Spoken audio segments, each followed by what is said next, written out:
that does not know me, my name is Deanna Strout. I've been a police officer for the town of Dalton for coming up on 24 years. I started when I was 9 years old. So I was a corporal, then a sergeant, and then I got promoted to police chief in February.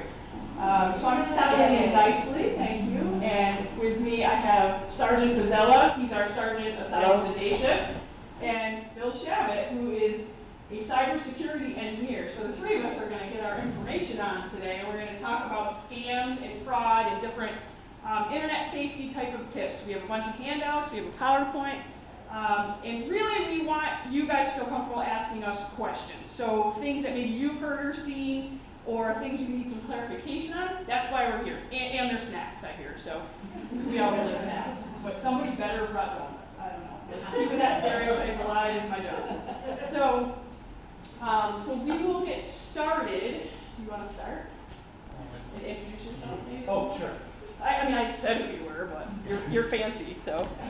So, like the chief said, I'm Bill Shavit. I'm a cybersecurity engineer at General Dynamics, as a matter of fact. So I do all that for our federal programs, for the government, for the Navy, particularly on our submarines. And A little bit louder. louder? Oh, okay. Geez, I thought it was pretty loud. I'm just getting fancy with it. So, anyways, my kids always told me, when you get up in front of people, you got to start out with a joke. So here's my attempt. And I have to, I practice these on my kids. So why don't you mess around with Santa at Christmas time? What? Why don't you mess with Santa Claus around Christmas time? Because he has a black belt. Oh, crap. This is going to be better. What did it cost the neighbor when Santa landed on his roof? Not a penny. It was on the house. All right, that's why I do cybersecurity, and I don't do stand-up comedy. So let's talk a little bit about, let's pass this out. I got some handouts here, so it's kind of a note format if you want to take notes, but I didn't give you pencils, so you're not going to take notes. But it'll at least allow you to follow along and see what we're talking about, because we have a lot of great information to pass out. Some of it is starting off with, what you can do and how to get yourself at least staged for some of this stuff that's going to come down and the scams that the chief is going to talk about. But first, let's talk a little bit about awareness and expectation. As you know, many of us experience something negative in our time using the internet. I knew at General Dynamics for the longest time before, and I've been doing cybersecurity now since about 2005. And as we moved forward, even General Dynamics got more and more, let's make sure the employees are aware of the things going out there so that they can protect themselves and protect the data that they're managing to keep themselves from getting caught up in a scam and stuff like that. So they started this thing called a phishing link, and they would send out emails, and they would see how many people would click on it. And of course, even I have done that. My mom, she's 82 years old. She's a Facebook fan, and she clicks on links all the time. My kids, when they were growing up, they would get and download things onto their computer. And being a cyber guy, I was trying to protect them and block things and so forth. But there's so much stuff out there in the world that the kids know more about things than I do, even sometimes. And they found some software that actually morphed. And so I would put in a protection to guard against it.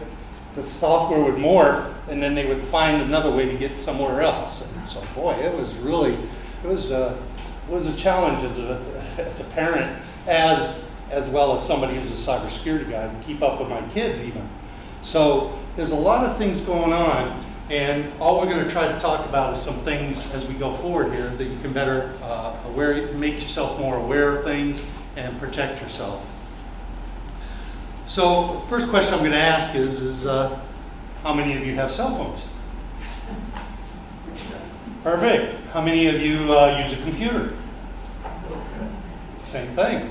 How many people have TVs and radios and maybe Google Home or Alexa or so you're not going to get away from computers today.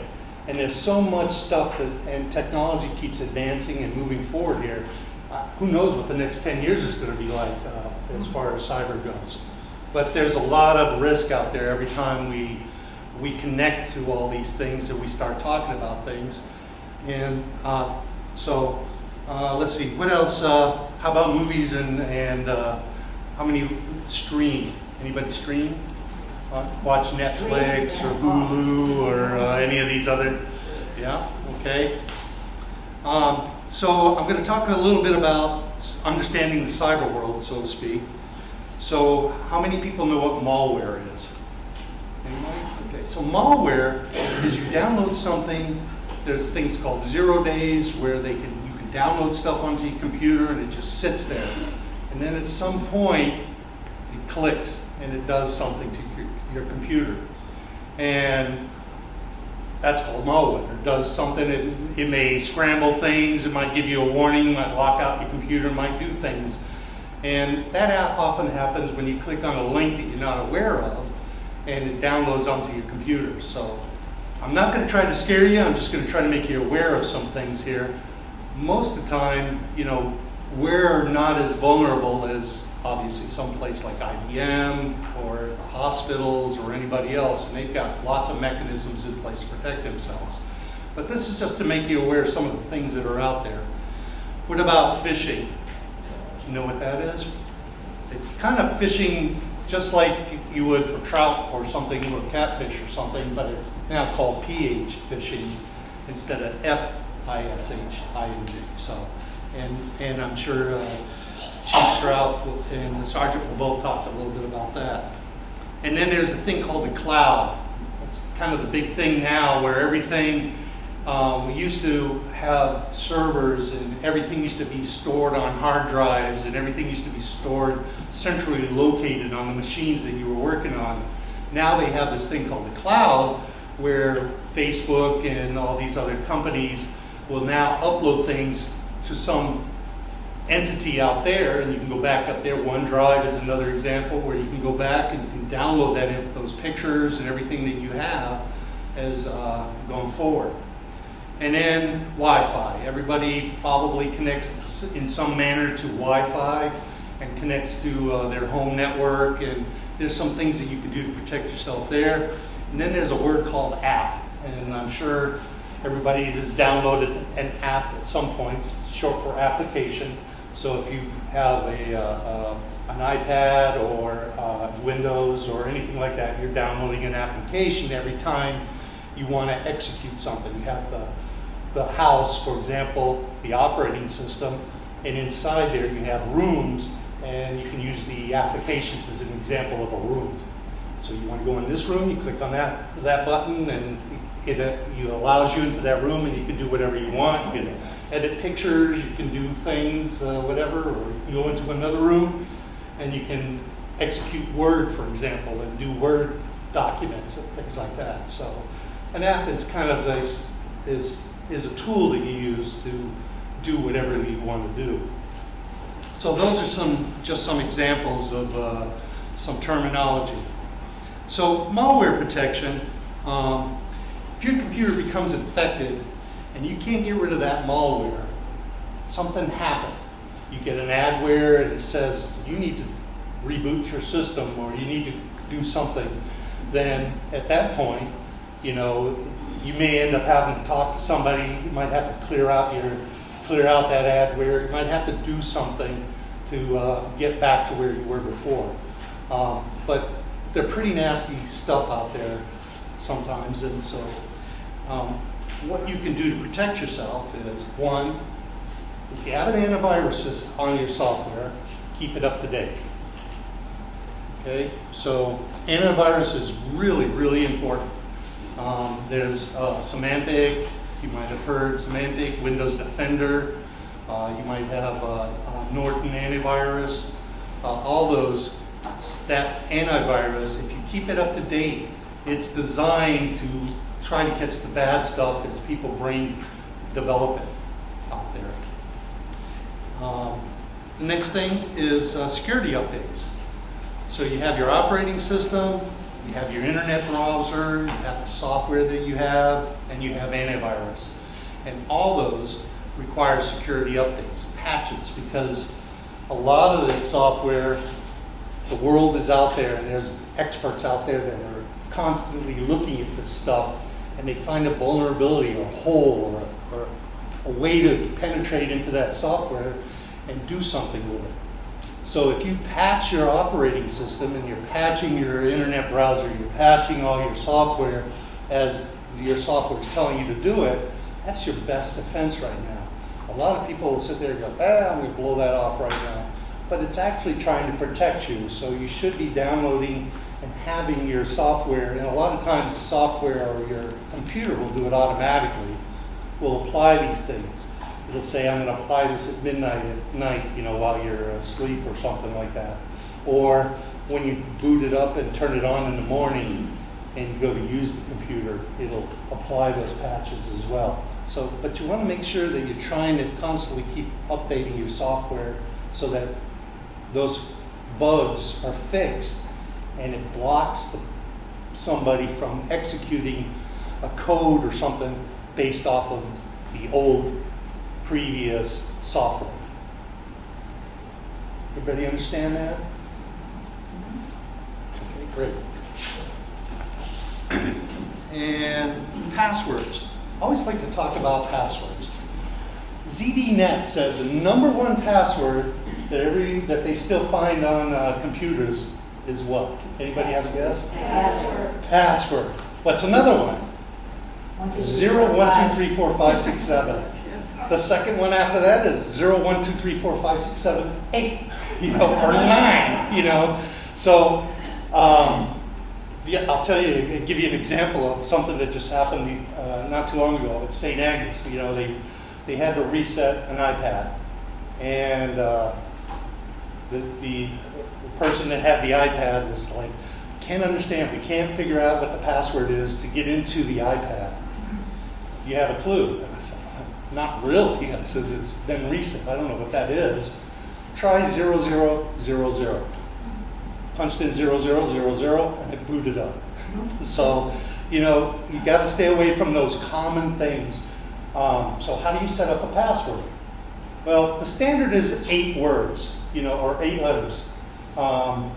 That's what a password was several years ago. Now the definition of a password is really a passphrase. So you say it's something like New England Patriots, and then you take New England and any E you turn into a 3, and any L you turn into a 1, and any, so forth. You take a character and you do something, you might have an exclamation point that represents an L. And then what that does is computers that are automatically out there searching the internet, searching through and sniffing through and trying to find things, they find these things and they sit there and they try to randomly break that code. So if you use a dictionary word, and a dictionary word is just what it means, any word in the dictionary, they're set up to take every Webster or Oxford or whatever dictionary and set up to use those words to try to break that password. So if you change the word and you throw in a 3 or a special character or something in place of that, it makes it easy. If you use a passphrase, like New England Patriots, or my daughter's birthday is the 29th of January, I know that's excessively long, but you could shorten that down, but it makes it harder for the computers to try to figure out the password going forward. Does that make sense? Yeah. So that's just an example for passwords. I don't know if anybody has any other. And then other than real quick, you want to stay away from things for your passwords like your social security number and your dates of birth. Okay, your dates of birth is something that's very common and easy to find on the internet. So for your PIN codes on your, yes ma'am. So I was saying you want to avoid using your date of birth and your social security number for like PIN codes and passwords. especially on your debit cards. Your date of birth is very easy to find on the internet. If anybody here uses Facebook, once a year your birthday announcement goes out to your friends and friends of your friends. So if your debit card gets lost and you're using your birthday for your PIN code, most of the internet can get that very easily and use your debit card. Okay? So I just want to throw that out there. You shouldn't be using your social security number or your date of birth for any PIN codes or passcodes. All right? So there are tools out there that, and I say tools, but another application that will help you. KeyPass, for example, is a way to store the password so you don't have to constantly remember it. Everything, work, we have these requirements where every 60 days you have to change your password. Oh my gosh, I beat my head every time or I use an application that has its own unique password and I don't go back to it for 2 months, and now I'm like, I don't know what the password is, so I'm gonna call the help desk and say, reset my password, let's put a new password in there and go forward from there. My desk drawer. KeyPass is a tool that allows you to put in the website as well as the password, so that way you can remember those type of things.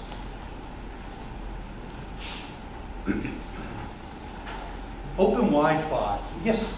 Can you explain that again? I'm sorry. A key pass? Yeah, What's a key pass? it's what they call an application out there, and it's something you can download, and it's it allows you to store passwords, and then of course it's going to require a password, and I think it has a restriction of 16 characters, so you got to find a long passphrase to be able to get into it.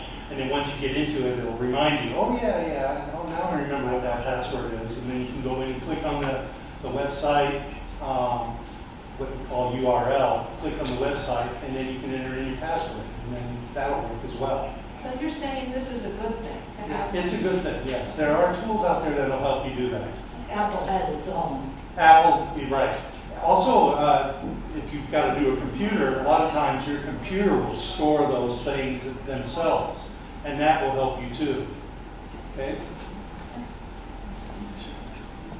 So the next thing is open Wi-Fi. How many people go to Juice and Java? That's not good. Cut that from the video or camera recording. But you go to any kind of coffee shop or a place to a hotel, or you go on a vacation or anything like that, and click into the hotel or the restaurant's Wi-Fi or whatever. You got to be careful because depending on where you're at, somebody could be using a computer and just sitting there drinking their coffee and listening on the computer to see what kind of people or what kind of Wi-Fi cells are opening up. And then they can launch their own application to kind of suck in your contact list or suck in data off of your computer and everything. So there's a thing called virtual protected network. And if you've got banking information, Quicken, things like that on your computer, you really ought to have some sort of a virtual protected network on your computer. Some banks won't let you use VPN to access their website. You're right, because they have, on the back end, they've got their own protection on the other side. I had to turn it off in order to get the Yep, absolutely. But you want to protect your data as best as you can, and that's you just got to be careful on the on restaurants and things like that. How about online banking? Anybody do online banking? No, I do. My mom is terrified. No, I'm not doing anything. Somebody's going to be able to hack in and take all my money and all this other stuff. But, I just find I have to do that. Quicken is a prime example of that. I use Quicken all the time to keep track of everything. And certainly banks, like Greylock and, a lot of the banks around here allow you to communicate back and forth. I communicate to my doctor. Now, I download my medical information, all my reports and stuff. And so, those type of things, you just got to be careful where you're connecting. And the problem with it is that there's a lot of people out there spoofing those kind of websites. So, be careful when you click on those links to make sure you're clicking on what you know and believe is the true site, and not to just click on something because you got an email that says, hey, let's go to Greylock for a minute and see something here. Okay? If you ever have a doubt, call the bank. How secure is Venmo and PayPal? Well, how secure? The only way I can answer that is to say I'm a veteran and I have a clearance and I have all this other stuff, and the veterans have notified me and told me that my data has been compromised. The Navy Federal Credit Union has contacted me and told me I've been compromised. USA has contacted me and told me my data has been compromised. So I don't know how secure, what secure really means. I mean, it's secure because they're using encryption and they're doing a lot of things to protect that data. But there's always the bad guy out there who is trying to circumvent things and get stuff. So from a point-to-point perspective, I'd say it's very secure.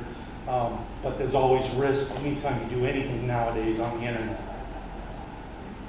Yes. Another thing you might mention about the email is when you get something that looks like it's from Amazon or your bank or something, always look and see who the sender actually is. Sure. Because if it's not from Amazon or your bank, if it's just from anybody at Gmail or something, it'll be a scam, it'll be phishing, and don't click on it. Right. Perfect.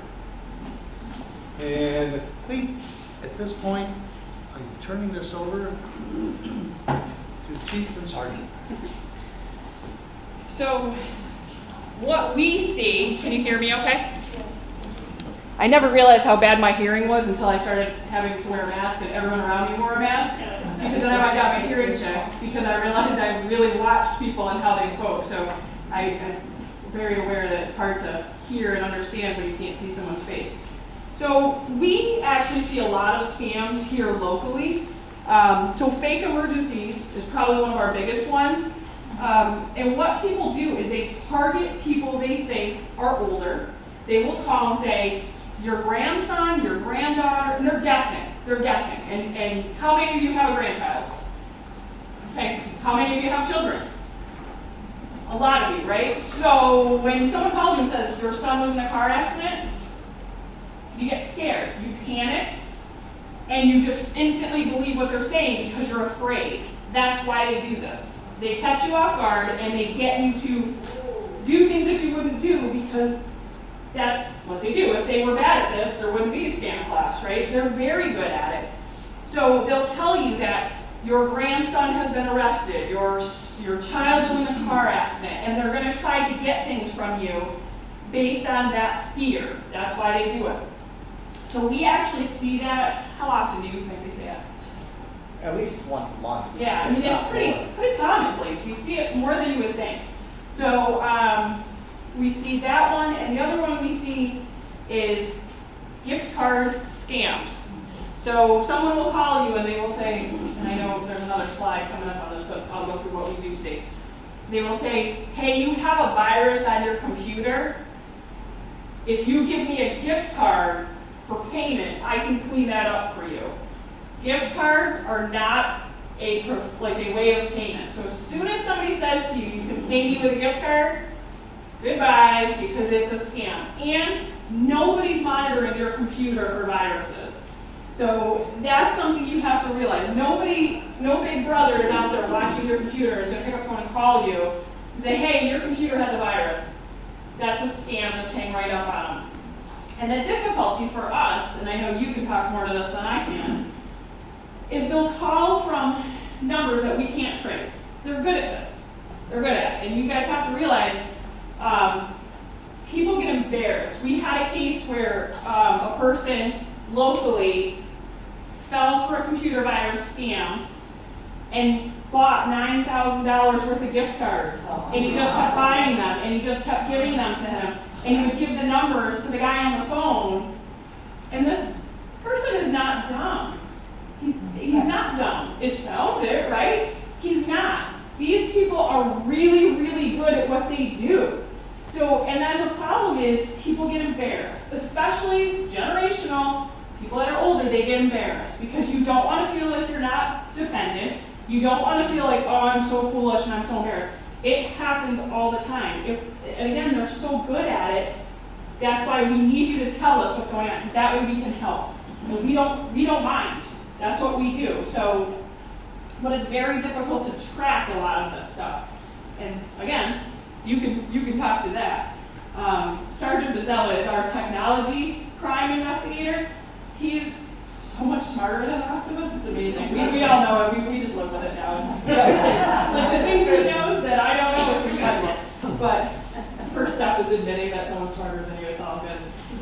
No, but he's really very knowledgeable in these crimes. And he's actually solved a bomb threat recently to the high school with technology. It was a really good job, pretty cool. So Fabricated Prizes, someone will call you and say, hey, I won the lottery, or you'll get an email, I'm going to give you this much money, or you'll get a check in the mail to go cash and put in the bank. And you put it in the bank and it's a fake check.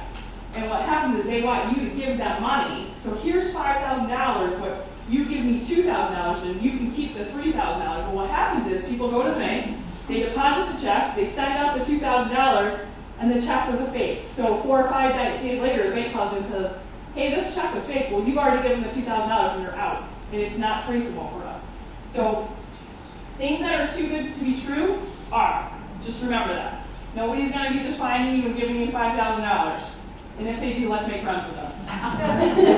Let's figure out who those people are right now. Phony lotteries. Again, too good to be true. It is. It is. Do you have things you want to add to that?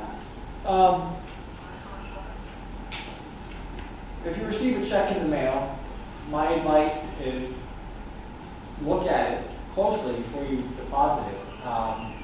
But deposit it in person and talk to the bank teller like, hey, I don't know this person. I wasn't expecting a check, because they can look at it more closely for you. I would certainly advise against a check coming in the mail and you take out your cell phone and you deposit it with your cell phone. Okay, because that's going to be an automatic thing that is done, and then we can't undo that deposit. Or if you go to the bank and you have a suspicious check, they're going to look at the check. They're going to recognize that you're a senior citizen, and that unfortunately the world targets seniors a lot with scams like that, and they're going to run the numbers on the check. Okay, and most of the time those numbers don't come back to a real bank account, and they'll let you know it's a fraudulent check. If you deposit it with your cell phone into your banking application, that goes through right away, and there's no undoing that part. Okay?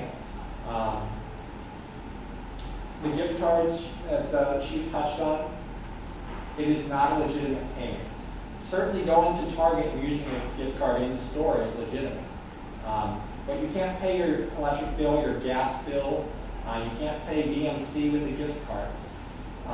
What people will call and represent is, hey, I work for Berkshire Medical Center. I understand you were recently there for a visit.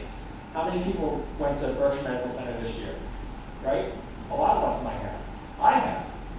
So someone calling pretending to be from BMC, we expect phone calls from collectors in our country. That just happens. But if they ask you for payment by gift card, that should automatically send out a red flag. Okay? Your Visa credit card, that's a different story. All right? If you get scammed with your Visa credit card, you can call Visa and say, hey, I just unfortunately was the victim of credit card fraud. They'll undo the transaction for you. All right? Gift cards don't work that way. It's like you mailed that person cash in the mail. There's no way to track it or get it back. I think that's it on gift cards. Okay. Oops. You're going backwards. There we go. You had one job. We didn't rehearse this. So I touched on this a bit, where someone calls and says your computer has a virus, I'm calling to help. Just think about that. Nobody's watching your computer. They're just guessing you have one. And usually they're right. Most of us have computers now. Please go to our website and download the tool. As soon as you click on that, they got you. They've got you. So be really careful. If anyone calls you and seeks you out and tells you you have a virus. My dad fell victim to this one. So it happens, and it happens to a lot of us. So they're very, like I keep saying, they're very savvy at what they do. Let me go to the next one. You want to do this one? So ransomware, right? It's like kidnapping, but to your computer, okay? Instead of people showing up and locking you in a closet, they go into your computer and they lock all your family photos so you can't view them. This doesn't just target the senior population. This also targets, the younger generations as well. With high school and college-age kids, they might be sharing some stuff on the internet that, as parents and grandparents, we don't want them to share. And there are people out there looking for that stuff, and they'll lock away that stuff and try and blackmail them as well. So don't feel like, the whole world's out to get the senior population. It's really just a quick money scheme. So, when you get an email that says it might be from, Amazon or Walmart or even your bank, if you click on the sender button on your email program, it'll open up that URL. And if it's from Amazon, it'll say @amazon.com. If it's from somebody other than Amazon, it'll say like bob.amazon@gmail or bob.amazon@proton. And it'll end in something other than Amazon. That goes for all the companies. Anybody who works for a company, they will have an email address that ends with thatcompany.com or .gov. So the biggest way to protect yourself with that is to click on that sender button so that it opens up the email. Okay? And same thing with the links in your emails. The blue text might say www.amazon.com. But if you hover your mouse over that link, usually a box will pop up below it that gives you the real address. Okay? They can be two different things. It might look like on your screen www.amazon.com, but when you click on it, it could go to fixedcomputers.ch for China, and now you're on some Chinese website, where someone's hoping you're going to send in your information. Okay? So I touched on this one as well. This is the Saudi Arabian prince. Nigerian, yes, that suddenly finds you and needs to give you this money so they can get their money. I think we all know that was a scam. I mean, that's, again, too good to be true. It is. You can go to that next one, but so we have a bunch of handouts that we have on the table for you guys to take if you'd like. But some of the other things that we've been seeing is Irs scams. I've gotten that phone call. It was amazing when they told me they were going to come arrest me. I'm like, please, show up. You're my arrest. I dare you.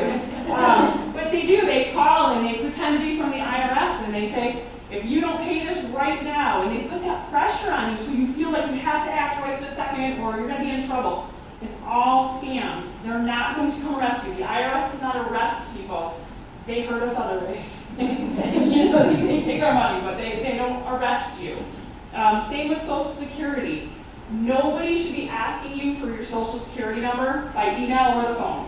Okay? If those people need that information, they already have it. If they're a legitimate place, like your bank, they have all that information. They're not going to call you and ask you for it. So one of the things, if someone gets you, don't feel bad about it. Don't feel bad about it. If they weren't good at this, we wouldn't be here right now. They're very good. So I don't want people to feel badly. We're here to help. We don't want you to feel bad about it because it happens to us too. It happens to family members. So you can go to that next one. So if you find yourself a victim of a scam where someone, you're on the phone and you just didn't think because they scared you and you gave out some information that after you get off the phone you regret. And you're like, oh, I don't know if I was scammed. First of all, you are welcome to call us and come see us anytime. We are there 24 hours a day, 7 days a week. So we don't mind at all. Come visit us, come call us, and we can help you and help you get the list together of what you need to do. But these are some things. So you're going to collect your thoughts and just remain calm. It's going to be okay. It's just, these people are awful. They're awful. If they put their hard work to good, I think we'd be in a better place, you know? So you're gonna wanna change your passwords, make a list of all the information that was stolen. So if you gave your date of birth, or your social security number, or your routing number of your bank, or your bank account, make a list, write it down, okay? Tell us what you gave out, or no. If you have emails, or voicemails, or text messages, keep those. Those are helpful for us to investigate. And then get a copy of your credit report, check it out, notify your company, your credit card companies, and your bank that, hey, my information may have gotten out, I was a victim of a scam, and by all means, let your local law enforcement know. So stop and see us, call us. If we can help, what we do a lot is even if we can't solve who the scammer was, we can still document that this happened for you, which helps for credit companies because it shows that, hey, I reported this to the police, here's my police report, they know that I reported this. So that's where that helps, okay? And again, we have a bunch of printouts that both Bill and I brought with different tips, different things to look out for. They're really good. And just what to do when these people call you. Hang up. They're going to call you from numbers that look legitimate. There's apps out there, and I know you know all about these, that they make them look like they're legitimate phone numbers. They're not, but they look like it if you have caller ID. Do you want to do the email? Sure. So Since I've been talking forever. this is a little bit what the sergeant was talking about as well, is looking at your emails and following the links. So if you hover over those, like he said, they'll pop up and they'll show you who the real sender is, and any links that are in the body will show you exactly, does it match one for whatever the title is. It's certainly one of those things where, oftentimes we treat email like it's, our way of communicating today, especially my kids. I think I'm an old school guy here because they don't even use emails anymore. Everything is through texting. And they can use two thumbs to get more into a text file than I can, spending time typing out an email and then hitting the send. So, it's quite a challenge. But be careful of the information that you put in there. There's an encryption process that a lot of places will use, but unless you pay for that, typically most emails or what you're sending is what they call clear text. So anybody that's in the middle that might be monitoring email traffic can get that information, and it's clear text. They can see it just as well as you can sending it, as well as the receiver can receiving it. So unless it's encrypted, then basically it's out there for anybody who wants to look at your email. And then when you finish, make sure you log out when you're finished with your email. And I've heard recently a case where there's this thing called Botnets out there, where the evil-minded folks out there have been able to link from one computer to the next. So if you leave your computer on all the time, they can use you to jump to some other computer, to another computer, and so on and so forth. And they can just send things around and make it very difficult for law enforcement to track. So, it's better to shut down the computer when you're not using it. That's my opinion. At least I have a different perspective, but that's just from a cyber guy here. Yep, on the note of the computer, and we just talked about if you feel you're being victimized, the steps you should take. If you're using your computer and stuff starts popping up and you're worried that somebody might be targeting you, if it's a desktop computer, just unplug it, okay? That'll automatically sever that connection. If it's a laptop, just hold down the power button until it shuts off. This way, whoever was targeting you will throw their hands up in the air and say some bad words, and then move on to somebody else. Okay? And then you can start going through that list that the chief was talking about. The big thing is, like you said, just don't panic. It's not the end of the world. Okay? It's easy to document when you're the victim of a scam. And if you do your business in America, the American companies know that this is a way of life, and things will get resolved in the long run. So we talked about phishing. I'm going to just go to social media.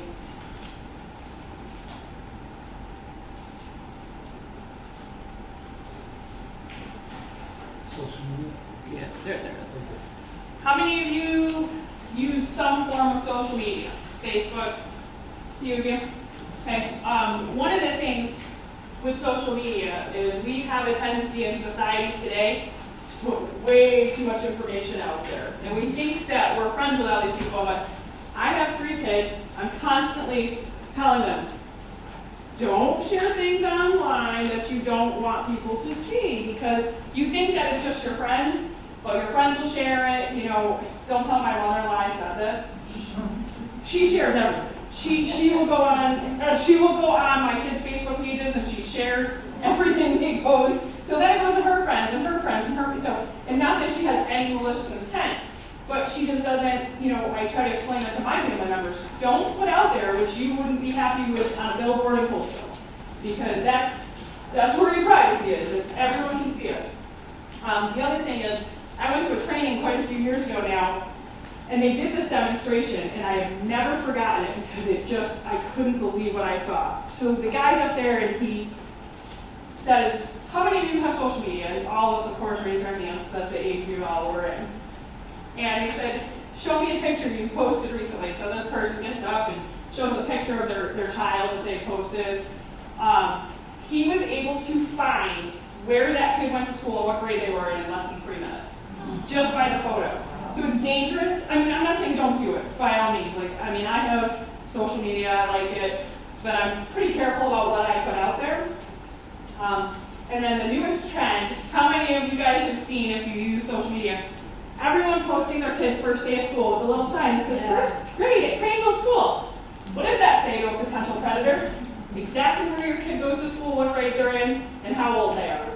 It's really scary. We don't think like that, probably because we don't want to. I don't want to. But unfortunately, it's our job. So they're starting to put out there now that, hey guys, think about what you're posting out there. Okay, when you put pictures out there, just think about what you're sending out there.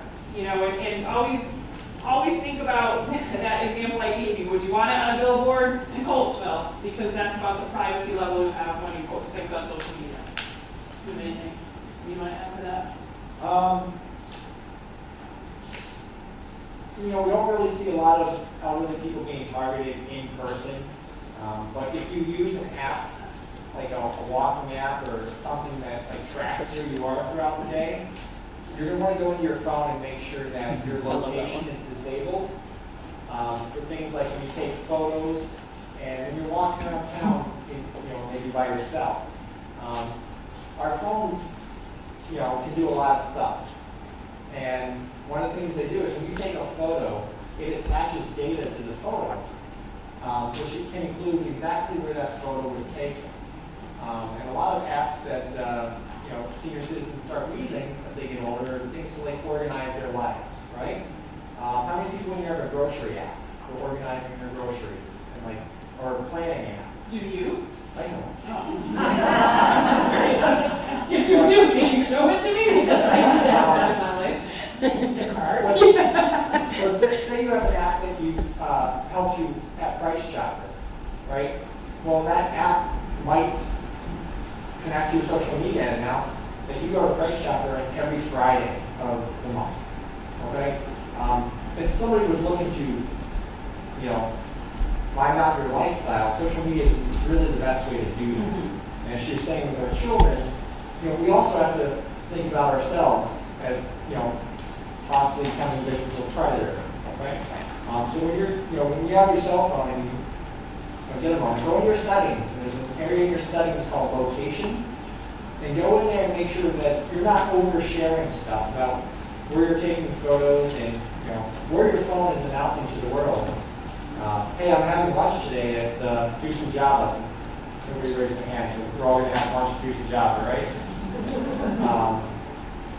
But it's just one of those things here. You don't want to let the world know what you do on every Friday.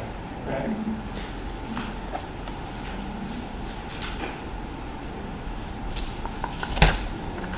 There's something I had in my head. Oh, go ahead. I was on Facebook, and I said no more, and I got off. Because like you said, you see all these things. Yes. But anyway, I got off. I thought, am I truly off? Or is Facebook still in there? So you can shut your account off and deactivate it, but whatever you've previously put out there, just consider it out there forever.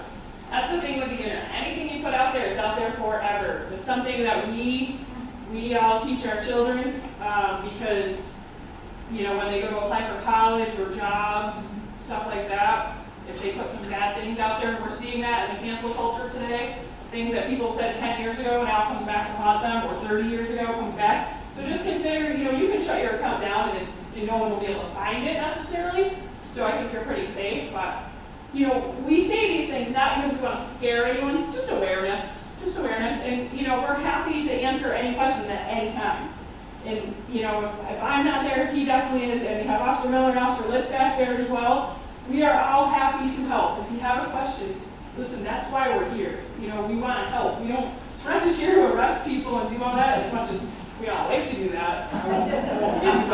But we also like to help our community. So if you have questions or something's concerning you, we don't mind when people call us and you're not bothering us. Like I hear people say this all the time, is, geez, I don't want to bother you guys. I know you're busy. Yes, sometimes we are busy, but you are not bothering us at all. And I don't want anyone to ever feel that way. We are here to help. And you know, every officer in this room will tell you the same thing. They're happy to talk to people and help in any way they can. So does anybody have any questions or anything that maybe they wanted us to go over and cover that we didn't? Could you come and help me shut down my Facebook account? Oh, shut it down. So, as Chief said, you can deactivate the Facebook, but anything you have already put on there is forever.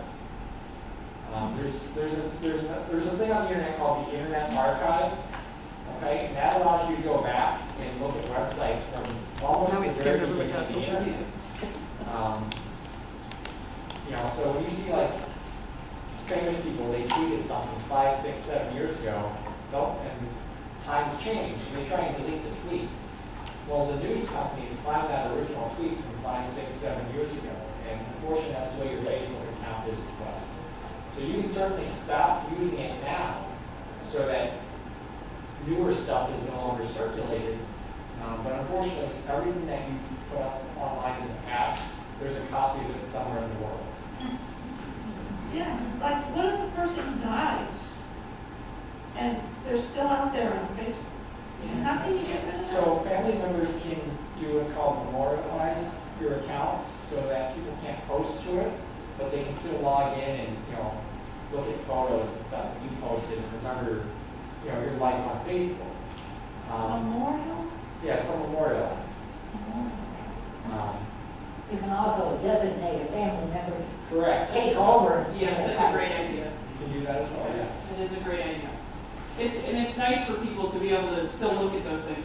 And again, you know, we're not saying these things to scare anyone or tell you social media is bad. I mean, we love social media. It's a great police tool, I can tell you that. We find it ever scary. It's really scary how much we can find out pretty easily. But, you know, we love social media. We're not here trying to scare anyone. Like I said, it's just, you know, just be aware. Be aware what you think about some of the things. I know it's crazy, but anything else anyone wants to talk about? Oh, yes, sir. Yeah, I just have a question. I noticed lately on Facebook, there'll be postings, and they're kind of like generic postings from like Back to the Past or something other than that. But they'll ask just simple questions like, you know, what type of ice cream did you used to like back then? Yeah. Yeah, so Are those scams? So it's a type of, most of those things start in good fun. You know, somebody will create a group on Facebook for, let's say, the parent-teacher council, right? And they have like a day where everyone's going to post 20 things about themselves so that everybody gets to know each other. What's your favorite ice cream? What's your first pet's name? What was your first car? Well, those questions are also usually the questions used for security reminders in case you forget your password at the bank. All right? So you have to be careful when you participate in these social media surveys because you're pretty much telling everybody in the world how to get into your bank account. Okay? But also some of the stuff you're referencing is Facebook works on algorithms, and patterns. So they want to make sure they're giving you, what you're most interested in. So that's why you see a lot of those questions, because they want your news feed to reflect what interests you. So that's also some of what that is. What about Fitbits? Oh, Fitbit. I said Fitbit. Now I have an Apple Watch. I went to the big evil Apple. Hey, it's not evil. I love it. I'm all Apple. I love it. So, believe it or not, there was just a case. I'm a nerd and I like crime shows. Guilty. Okay. So there was just a case about a Fitbit where it actually solved a murder with the data they found. Did you see that? With the data they had on the Fitbit. Fitbits are fine. I mean, I don't see, it's really data for you and where you are. I mean, but my Apple Watch, I'm sure if someone was looking hard enough for me, they could find me because of this. Which is not necessarily a bad thing. And one of the things that I've been starting to recommend to people is if you have a cell phone, like a smartphone, have someone that you're close to that has your location so they know where you are. So if something happens and people can't find you, they can just go right on their phone and find the location. So share my location. That's something I do with my family. And it was funny, like my daughter just went off to college, and we've always tracked our children, also known as stalked our children. It's legal when you're a parent, I swear it is. But the deal is now that my kids can find me too. I don't know that I think that's fair, but we do that just for that security of knowing somebody knows where you are, and that's a pretty good thing to do. You can always find, family member or friend that you can share your location with, so they can just go on and they can just look on their phone, find my friends, and they know right where you are. You don't have to, but it's nice that a little sense of security if something happens and they can find you pretty easily. On Fitbits in general, they usually talk to your cell phone through Bluetooth. So it would be the app on your phone that you would want to go into and look at the settings and see what that app is sharing. Fitbit itself usually doesn't connect straight to the internet. And it doesn't share a lot of data, just like your heart rate, your stuff like that. So it's pretty good.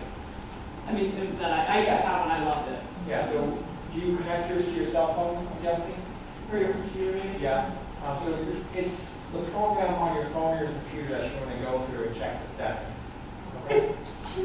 That's you. Chief? Yes, sir. Go ahead. Yes, please. I got a phone call that told me that I was going to, it was a message actually, charge $419.89 to my Visa card unless I called the phone number. Now, I'm assuming that that's a scam. I didn't do anything about it, but it scared me a little bit, and I started checking my bank account to make sure. Yeah, and then the best thing you do, exactly what you did, nothing.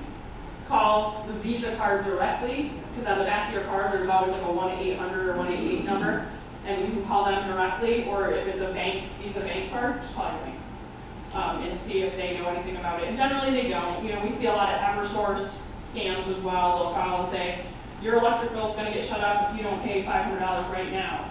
You know that you probably don't owe anything on your electric bill, and even if they do, they'll just come to your house and shut it off. You know what I mean? And there are a lot of scattergun scams, and that everything I have is Apple, but I get calls from a guy in India who tells me about the virus that's on my Microsoft Windows machine. Right. Or I get a call from some bank I've never had any dealings with, telling me there's something wrong with my account. Yeah. So they don't even, it's just scattergun. Right. Yes, ma'am. On the idea of phones, I get a call probably at least once a week regarding people getting phone calls and it didn't sound right. But I tell people, mostly everyone now has caller ID. So I tell people, if you don't recognize that number, don't even pick it up. Right. And the point is, if it's important, they will leave a message Right. and you can call back. But why put yourself through something like that? Don't pick up. Totally agree. So on that note, anybody in here who has an iPhone, I can show you how to make unknown calls automatically go to voicemail. Okay, this way you don't even have to be woken up or disturbed by those calls. And later on, you're just getting a alert that says you got a voicemail. And they've also learned how to set it so that it looks like it comes from a 684 number. You think it's a local number and you don't recognize it, so you answer it anyway because it's local. Another thing you can do to kind of give you the feeling that, you know, this is really out there. There's nothing they, you know, I can't imagine why they would even call me on this. There's a thing called two-factor authentication. Yes. You can take your cell phone, and the bank will do it. Greylock does it. Bank of America does it. All of them. Most of the banks that I know of, or at least that I use, all have two-factor authentication. So if I want to go into that website and I log into it, they're going to send me a text message that allows me to go and authenticate to that website so that I can go ahead and do what I need to do. You know, if somebody calls me now and says, hey, you know, we just, you know, got a charge for $200 out of your Bank of America, I'm like, okay, so you had to do something. You had to know something I own. You had to know what I had. You had to know that encrypted password, that authentication that the company gave me, and you had to have access to my account. I said, that's bizarre. You're not going to get that. So that will give you a better sense of feeling, you know, of security to your banking accounts and the information that's out there. I got a couple more things I just want to touch on what you can do to protect yourself. You know, one of them is back up your data. All these pictures and everything that you have, you know, everybody is so used to everything being on their computers now. You know, if somebody works at General Dynamics, computers do fail. And if you don't have a backup, and if you don't back up your pictures, you don't back up your critical information, if you're using Quicken and things like that, if you don't back up all that stuff and your computer crashes, it may cost you thousands of dollars to recover it, because there are companies out there that will take your hard drive and recover the data for you.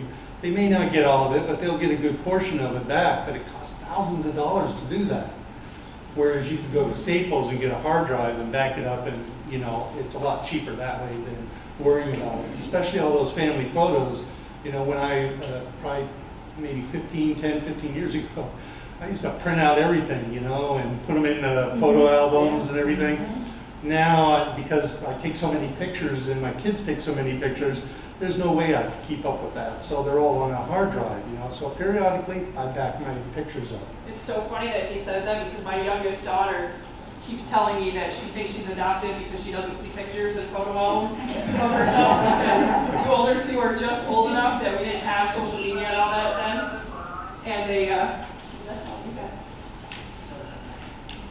so she's constantly like, where are all my pictures? They're all on phones and computers. We didn't print them. Another thing you can do is, like, when you're downloading and streaming, you know, use reputable sites. You know, download music, you know, Amazon, all these Spotify, you know, they're all reputable sites. You know, there's a lot of pirating out there, and they're all protected by, what the terminology is for their rights to that music. And so you go to these irreputable sites and you download that music, you're actually breaking the law because they're not protected. Watch movies, Netflix, Hulu, all these streaming sites out there, you know, they're great reputable sites to be able to download things. Download your apps. You know, Apple has a process, Android has a process to screen these apps that you're downloading. You know, so be careful of getting a link that's sending you to download an app, because that's not something that's been screened. Streaming television, you know, Spectrum, if you've got Spectrum in this area here, I stream the news, I stream the TV shows, everything on my iPad, and then play games. You know, I'm not much of a game player, but I know my mom sits there the whole time while I'm even talking to her on the phone. She's playing Candyland or something like that. It's Candy Crush, All right. and let's get it right. Okay. I'm like, focus, it's me. All right, so top tips here. Again, think before you click. Okay? Get an antivirus protection, keep it updated. Keep your computer software and device apps updated. Back up your pictures and your documents. Create a strong, unique password for every site. Don't use password or 0123, so forth. Be careful of the public Wi-Fi connections. Question what you see in emails and pop-ups, as the police have talked about. Download and stream from properly sites only. not post sensitive information on social media sites. And last of all, be mindful of email and phone call fraud attempts. And to add to that, number 9, please don't post on social media that you're going on vacation for 2 weeks. Because that happens all the time. And guess what happens while you're gone? You get broken into. So think about that. Go ahead and post all your stuff when you get back. That's what we do. You know. I have a question. So the public Wi-Fi, like we have public Wi-Fi here for our people. And it has a password. But can somebody like drive up next to us and see what you're doing? If they, well, that's called an SSID, which is like identifies it's your first you have a password, but you also have this SSID, which identifies the location. So if you've got Dalton Senior Center, all right, you know right away that's where that information is coming from.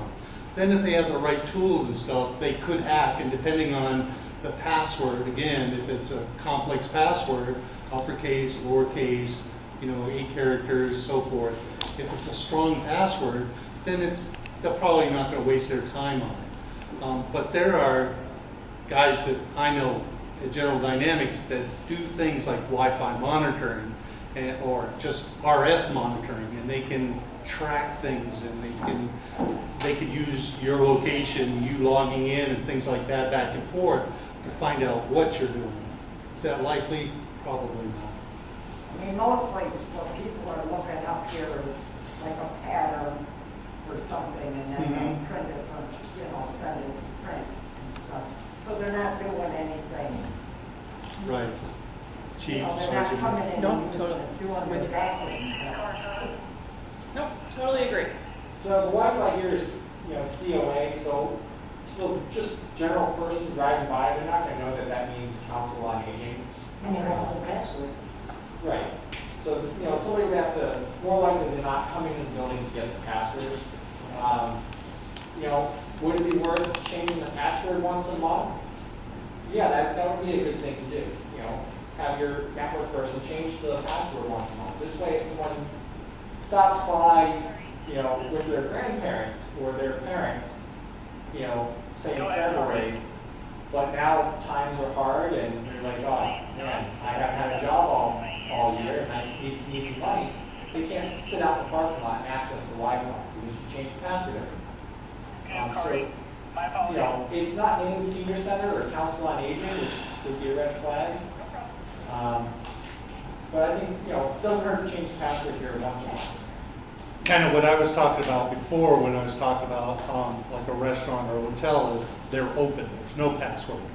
So that allows you to go into it and use their free Wi-Fi to be able to do things, but it's not password protected and anybody can sit there and listen in and do whatever they want.